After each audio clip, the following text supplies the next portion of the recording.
నమస్కారం. తిరుపతి లడ్డూ ఈ పేరు వినగానే మనందరికీ భక్తిభావం గుర్తొస్తోంది. కాని ఆ ప్రసాదం తయారీ వెనుక ఒక పెద్ద కుంభకోణం దాగి ఉందంటే నమ్ముతారా? అసలు ఏం జరిగింది? ఈ మొత్తం వ్యవహారాన్నిప్పుడు స్టెప్ బై స్టెప్ చూద్దాం. అందరి మదిలో మెదులుతున్న ప్రశ్న ఇదే. మనమెంతో పవిత్రంగా స్వీకరించే ఆ తిరుపతి లడ్డూలో వాడే నెయ్యి నిజంగా స్వచ్ఛమైనదేనా? ఈ అనుమానం రావడానికి కారణమేంటి? అసల కథ ఇక్కడ్నుంచే మొదలవుతుంది. సరే, ఈ మొత్తం కథకి సెంటర్ పాయింట్ ఒకే ఒక్క కంపెనీ. దాని పేరే భోలేబాబా డేరీ.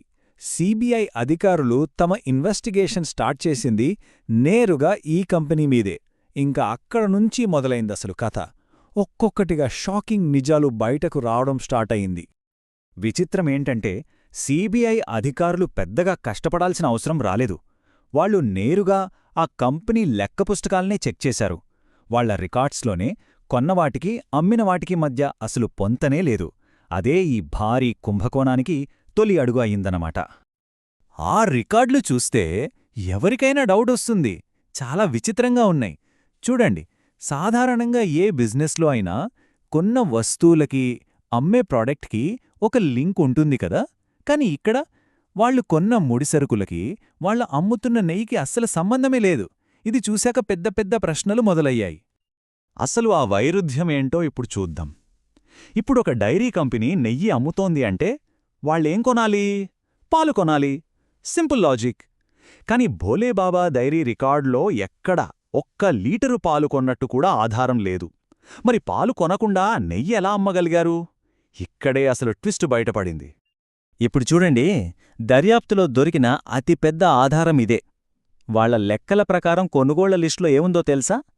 పామాయిల్, రకరకాల కెమికల్స్, నెయ్యి వాసన వచ్చేందుకు వాడే కొన్ని ఎసెన్సులు. మరి అమ్మకాల లిస్టులో ఏముంది? స్వచ్ఛమైన నెయ్యి. అంటే కొనేది ఇవి, కాని అమ్మేది మాత్రం నెయ్యి అన్నమాట. ఇంకా సిబిఐకి ఎంతకన్నా పెద్ద ప్రూఫ్ ఏం కావాలి చెప్పండి? సరే, పాలు కొనలేదు. మరి నెయ్యి ఎలా తయారుచేశారు? అసలు వాళ్లు నెయ్యని అమ్మిన పదార్థం దేంతో తయారైంది? ఈ ప్రశ్నకు సమాధానం కూడా వాళ్లు కొన్న వస్తువుల లిస్ట్లోనే దొరికింది. ఇదిగో ఈ లిస్ట్ చూడండి. పాలు కాదు, వాళ్లు కొన్నవివి పామాయిల్, పామ్ కర్నలాయిల్, ఇంకా నెయ్యిలా కనిపించడానికి, వాసన రావడానికి వాడే రకరకాల రసాయనాలు, ఫ్లేవర్లు. ఈ భయంకరమైన మిశ్రమాన్నే స్వచ్ఛమైన నెయ్యి పేరుతో సరఫరా చేశారని సిబిఐ ప్రధాన ఆరోపణ. సరే, ఈ స్కామ్ ఎంత పెద్దది అనుకుంటున్నారు? 100 కిలోలో, 1000 కిలోలో కాదు. ఇప్పుడు మనం చూడబోయే నంబర్లు వింటే ఈ దంద ఎంత భారీ స్థాయిలో జరిగిందో అర్థమవుతుంది. ఆ నంబర్లో మనల్ని నిజంగా షాక్కి గురిచేస్తాయి.